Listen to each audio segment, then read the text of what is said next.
Just wanted to reach out to you guys here. It is January. One of the things I set for myself was actually being a little bit more vulnerable this year. And also, I've come across to some people as critiquing their workouts and those kinds of things, and it can seem sometimes critical, but I feel I'm doing a disservice if I'm not doing that. So I wanted to try something here with a dual video, basically the screen capture so you can see me.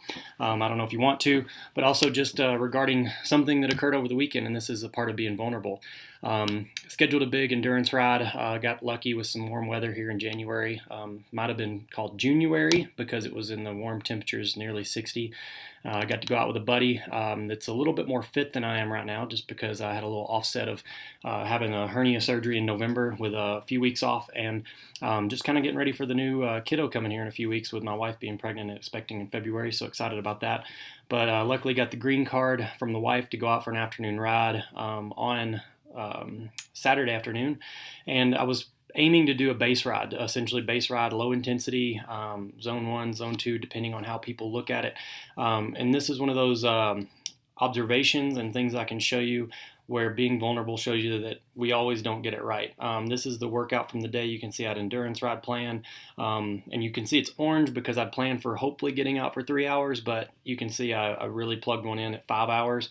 We climbed up the pass from Colorado Springs up to 8,500 feet and dropped back into the South Platte River and Deckers. So there's like a 16-mile climb on the front end and a 12-mile climb on the back end in the middle.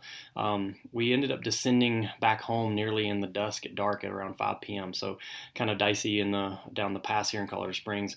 But essentially you can see a couple things here. The intensity factor, the difference 0.8 versus 0.72. Obviously the TSS here, the training stress score, is going to be higher because it is an overall 2 hours more, but essentially I scored more TSS points than I should have. The average power, 212. All this stuff actually shows the basis of doing it wrong. So me, yes, I did it wrong, but there was a few kind of criteria. One is riding with a buddy is more fit, and we were kind of running out of time, so I didn't want to slow down too much. And I'll show you, even I haven't not looked at this file at all, just to kind of do that. And this is what I do day to day with athletes, is actually go in here, look at this stuff, and kind of gives you an idea of what I'm looking at here as well. One of the things you can see here is this is the pre-built workout behind in the light blue as I'm hovering over this. And the range where I'm trying to aim here, this was my kind of goal heart rate range, 131 to 141 for a kind of a mixed endurance ride.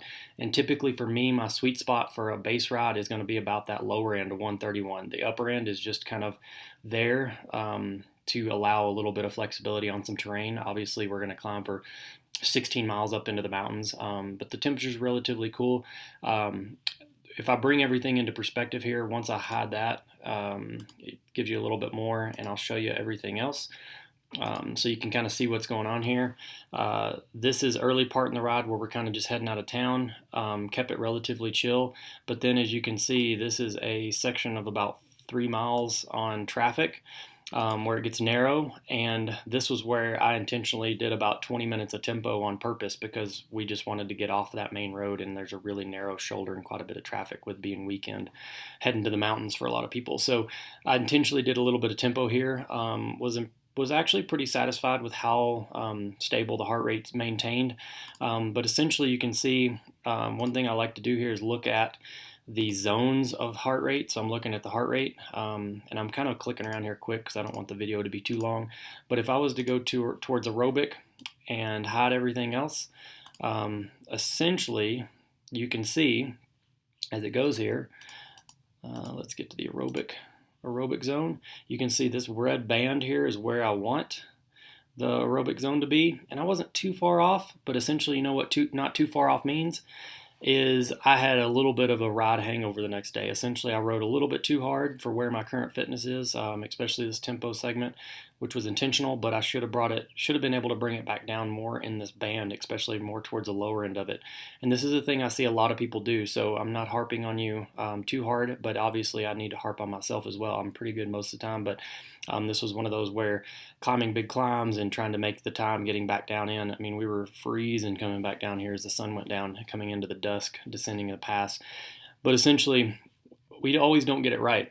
But The one thing I can scroll and look at here is I didn't go into threshold much. If you look at my zones, my heart rate zones, time in zones, this is accumulation. I didn't go into threshold much, so zone 4, and I didn't go into zone 5 or zone 6 as far as I usually don't use zone 6 heart rate, but essentially I didn't go into VO2 max either. So majority of the ride, over 2 hours in that aerobic zone, but I did get almost 2 hours in tempo heart rate too. So the feeling that I felt that afternoon and that next day for where my current fitness was, that was too big of a dose. And definitely my wife noticed it, I noticed it. But can I come back from it? Yes. Didn't take too much of a day on Sunday, went for a family hike, didn't try to push it. So it's just the idea of if you get something like this in, you can capitalize on it. And it's not the worst thing in the world because this is a lot of sweet spot training that I did. And when I compare the heart rate zones here to the power zones, I did spend a lot of time in my aerobic power zone as well as some time in tempo and some time, almost 45 minutes in threshold.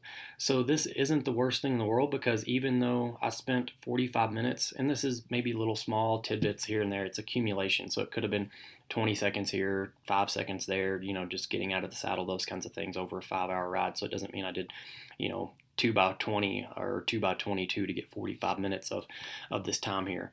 Essentially, that's an accumulation. But this is something where I spent some time in threshold power and some tempo power and didn't really get too much into the heart rate response of that, which is good. But I did get some heart rate response in tempo, so the base ride was a little bit too hard for what it should have been. And I could critique myself in this and say, like, shame, shame, shame. Should have did a true base ride for that low intensity because I accumulated, and if you do this, you accumulate more fatigue than what is necessary if you ride in that gray zone. And that gray zone is specifically what is right here. Essentially this little spot right above at the high end of your aerobic zone that creates a lot of fatigue, but not for a whole lot more benefit. Luckily, I was able to spend some time here. And that means when I was pushing my heart rate up a little bit, I was actually spending some time in like that sweet spot threshold range, which can be quite beneficial. That wasn't my goal for right now, so knowing my goal wasn't that, I shouldn't have done it.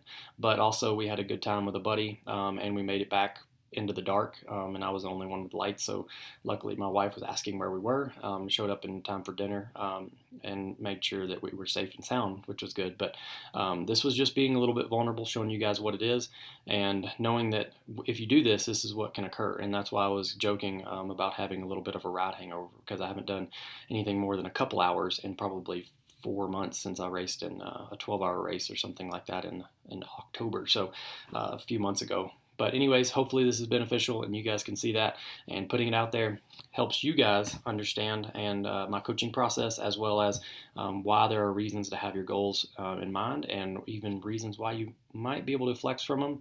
But knowing that, now I can adjust my training and riding on Sunday, the day after, took an easy day hike with the family, and even today, still feeling a little bit, making up for it with energy, hydration, those kinds of things, as well as maybe taking a true low intensity day today. Hit me up if you want to know any more information. My website, icoachbadasses.com or mathenyendurance.com. Either one of them gets there. And also on social media at Matheny Coaching on Twitter, and also at Matheny Endurance on Instagram and Facebook. Peace.